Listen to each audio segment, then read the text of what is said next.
बड़ी देर की मेहरबान आते आते और तमाम क़यादत कराती है। अभी जो है हमारा ख्याल था कि शायद ये जो जमहूर जमहूर के नारे लगा रहे हैं, मफाहमत की बातें कर रहे हैं, रूल ऑफ लॉ की बात कर रहे हैं, तो आर्टिकल 16 जो है पाकिस्तानियों को हक देता है कि वो अपना एहतजाज रिकॉर्ड करा सकते हैं। अब इन्होंने कहे जी कि सिक्योरिटी थ्रेट है। 23 मार्च को हम करना चाहते थे 10 बजे रात को, और सिक्योरिटी थ्रेट जो है वज़ीर आज़म को नहीं है और उन तमाम शख्सियात को नहीं है जो 23 मार्च के फंक्शन में थी। सिक्योरिटी हुकूमत वक्त को होता है। हमें किसने सिक्योरिटी थ्रेट जो है देनी है? हम तो गुज़िश्ता 2 सालों से एहतजाज करते आ रहे हैं। नहीं तो अगर अब आपको इजाजत नहीं मिली है तो आप इसके खिलाफ कोर्ट में जाएंगे? हम कोर्ट में जा रहे हैं, कल हम रिट पिटीशन दायर कर रहे हैं। अच्छा। हम अदालत से इजाजत लेंगे और उम्मीद है कि इजाजत हमें मिलेगी, क्योंकि ये पाकिस्तानियों का बुनियादी हक है। और आपको लगता है कि आपको कोर्ट जो है वो इजाजत दे भी देगा? मैंने कहा कि कोर्ट हमें इजाजत देगा, लेकिन अगर नहीं देगा तो हम फिर भी मतलब ये है कि समझते हैं कि कोई कानून हमें रोक नहीं सकता है। अच्छा ठीक है, चले मुझे मरवत साहब ये बताएं कि अभी इतनी ज्यादा कन्फ्रंटेशन हो गई है, आप लोग भी ज़ाहिर है कि हुकूमत को हिलाने में, मैं गिराने का लफ्ज इस्तेमाल इसलिए नहीं करूंगी क्योंकि अभी देखना होगा कि बहुत सारी चीजें अभी चेंज होंगी with the passage of time. तो अभी आप जो हुकूमत को टफ टाइम देने की तैयारी कर रहे हैं, इससे बेहतर नहीं है कि मुफाहमत का रास्ता अपना ले? मईशत भी आप लोगों के सामने है।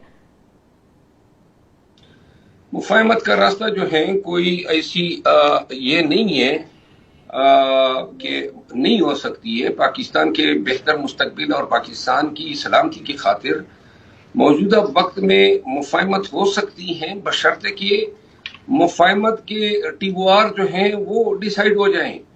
हुकूमत बन गई है फार्म 47 पे, अब कहती है हम मुफाहमत चाहते हैं। अगर ये फार्म 47 ना होते तो इनके पास मुफाहमत का मकाम ही ना होता, फिर हम इनको कहते कि आए मत करते हैं।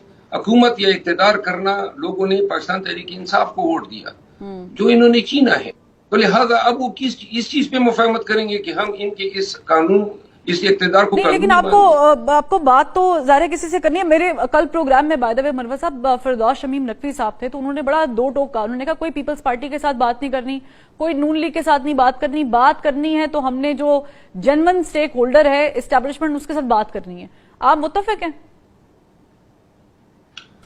जी, मैं अर्ज ये कर रहा हूं कि अगर बात होनी है किसी भी मरहले पे, तो जेन्युइन स्टेक होल्डर जो हैं पाकिस्तान में कानूनी तौर पे, आईनी तौर पर तो सियासी पार्टियां हैं, और जब तक सियासी पार्टियां खुद इन जेन्युइन स्टेक होल्डर को माइनस नहीं करेंगे, तब तक इन जेन्युइन स्टेक होल्डर जो हैं चाहे रहेंगे और इस निजाम को चलाते रहेंगे। अच्छा। नून को भी सोचना चाहिए, पीपल पार्टी को भी सोचना चाहिए, और पाकिस्तान की तमाम सियासी कुव्वतों को सोचना चाहिए कि जो काम इनके करने का ही दूसरे कर रहे हैं, और दूसरों को हमने इतना कंट्रोल दे दिया है कि वही हमें कहते हैं कि आपको इधर बिठा दिया, उसको सही। तो मुझे बताएं कि आप कह रहे हैं कि वो जो जेन्युइन स्टेक होल्डर है उसको माइनस करना जो है वो सियासी जमातों का काम है, लेकिन अब आपने बातचीत करनी है तो फिर क्या वहीं से करनी है, वहीं पे करनी है? मैंने अर्ज किया ना कि इसका हल है नून और पीपल पार्टी ये अपने तय डिसाइड कर दें कि इन्होंने इस चोरी शुदा मैंडेट के साथ अगर चलना है तो फिर तो मुफाहमत नहीं। ठीक। अगर उनका ज़मीर उनको मलामत कर रहा है और वो समझते हैं कि पाकिस्तान को जेन्युइन क़यादत की जरूरत है, जो क़यादत लोगों ने सौंपी है, तो इसके बाद तो फिर ठीक मुनासिब ये होगा कि वो ये डिसाइड कर दे, हम फिर इनके साथ बैठने को तैयार हैं। ठीक है। चले शेर अफजल मरवत साहब, आपने बयान दिया कि आपकी जान को खतरा है, सिपारी दी गई है, मरीम नवाज साहिबा ने दिलाई है, उस मामले का क्या बना अभी तक? क्योंकि नून लीग ने कहा है कि वो आपके खिलाफ जाएंगे, आपने क्या सोचा है? आप जाएंगे कानून के पास?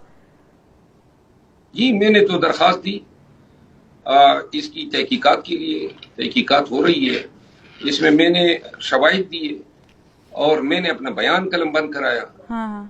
जो शवाहिद एमएनए साहब ने दिए वो एमएनए साहब को इन्होंने तलब किया, वो पेश हुआ, एमएनए साहब ने अपना बयान कलमबंद कराया, मेरे बयान की तायीद की। इसके बाद जो है अब का काम है कि वो इस तफ्तीश को मंतकी अंजाम तक पहुंचाए। 3 महीने का टाइम है, FIA 3 महीने एक इंक्वायरी कंक्लूड कर सकती है। तो लिहाजा मैं कोशिश करूंगा कि जल्द अज जल्द हो, ताकि मैं आगे अगर ये तफ्तीश ईमानदारी से नहीं करते हैं तो मैं अदालत से रजू करूंगा। صحیح، اللہ رحم کرے اپنا، ایسا کوئی معاملہ نہ ہی پیش آئے کسی کے ساتھ بھی، اللہ معافی دے. لیکن شیر افضل مروت صاحب، آپ کو کیا چانسز لگ رہے ہیں عمران خان صاحب کے ریلیف کے؟ کوئی ہے؟ جی مجھے چانس لگ رہے ہیں. خان صاحب جو ہیں ان 3 کیسز میں جن کی اپیلیں اب زیر سماعت ہے، سائفر پہلے اور بقایا 2، اس میں خان صاحب کی جو ہیں رہائی عید سے قبل ہو جائے گی. لیکن یہاں پہ آپ کو میں بتا دوں، آپ کے ناظرین کو بھی، کہ حکومت جو ہے ہمارے ساتھ ایک ویل کیلکولیٹڈ گیم کھیل رہی ہے. انہوں نے اب القادر ٹرسٹ جو یونیورسٹی کا کیس ہے اس کو اب ایکسپیڈائٹ کر دیا ہے، اور مجھے یہ لگ رہا ہے کہ یہاں سے رہائی ہونے سے قبل وہ خان صاحب کو اس کیس میں سزا دلوانا چاہتے ہیں تاکہ خان صاحب عید پہ رہا نہ اچھا، ہو. یعنی یہاں سے خان صاحب کو ریلیف ملتا اگر نظر آئے گا تو وہ جو 190 ملین پاؤنڈ والا کیس ہے وہ خان صاحب پہ جو ہے وہ ڈال دیا جائے گا، یہ آپ کہہ رہے ہیں؟ جی ڈال چکے ہیں، اس کے ٹرائل جاری ہے. ٹھیک ہے، یعنی اچھا چلے، یہ تو ہو گیا. مروت صاحب، اب خان صاحب کی آپ نے کہا کہ مشکلات حکومت چاہتی ہے کہ مزید بڑھیں اور اس کے لیے انہوں نے تیاری کر رکھی ہے. فیاض الحسن چوہان صاحب نے ایک بیان دیا، وہ کہہ رہے ہیں کہ خان صاحب کو جو ہے وہ ڈیل آفر کی گئی ہے کہ آپ جی اٹھیں اور سعودیہ چلے جائیں. وہ بضد ہیں کہ وہ امریکہ جانا چاہتے ہیں. ایسی کوئی ڈیل ہے؟ فیاض الحسن چوہان نے یہ بات راجہ بازار میں سنی ہوگی، وہ اب کہیں میٹر نہیں کرتا ہے، اپنی طرف سے مار رہا ہے. اچھا، یعنی وہ ایسی ہوائی بات کر رہے، کوئی ڈیل والا معاملہ نہیں ہے. وہ خبروں میں ان رہنا چاہتا ہے تو اس لیے ہوائیاں چھوڑ رہا ہے. اچھا، یہ جو ٹھیک ہے، میں ایک آخری سوال آپ سے کرنا چاہوں گی، اس کے بعد میں اجازت چاہوں گی. مجھے بتائیں کہ امریکہ نے کہا ہے اپنے ایمبیسڈر کو کہ وہ جا کر ملیں عمران خان صاحب سے، تو یہ نارمل ملاقات ہے؟ کیا ہوگا؟ کیا اس سے کوئی ریلیف، کوئی ڈیل؟ بڑی دیر کی مہربان آتے آتے یہی امریکی سفیر اپنے حکومت کے انسٹرکشن کے تحت چیف الیکشن کمشنر سے ملا. پاکستان میں بہت سے سرکاری عہدیداران بشمول آئی جی پنجاب سے ملا الیکشن سے قبل. اس کا مینڈیٹ نہیں ہے، اور سفارتکاروں کا ان لوگوں سے ملنے کا، بالخصوص الیکشن کے وقت میں ملنے کا کوئی تک نہیں بنتی ہیں، اور اس سے بڑے اندیشے ہمارے پیدا ہو گئے تھے. تو لہٰذا اگر انہوں نے اسٹیک ہولڈر سے ملا، پرائم منسٹر سے ملا تھا اس وقت، کیئر ٹیکر پرائم منسٹر سے ملا، شہباز شریف سے سے پہلے ملا تھا، تو ان کو چاہیے تھا کہ اس وقت پی ٹی آئی جو ہیں وہ اس الیکشن نظام کا ایک اسٹیک ہولڈر تھی، تو اس وقت چیئرمین پی ٹی آئی سے ملتے.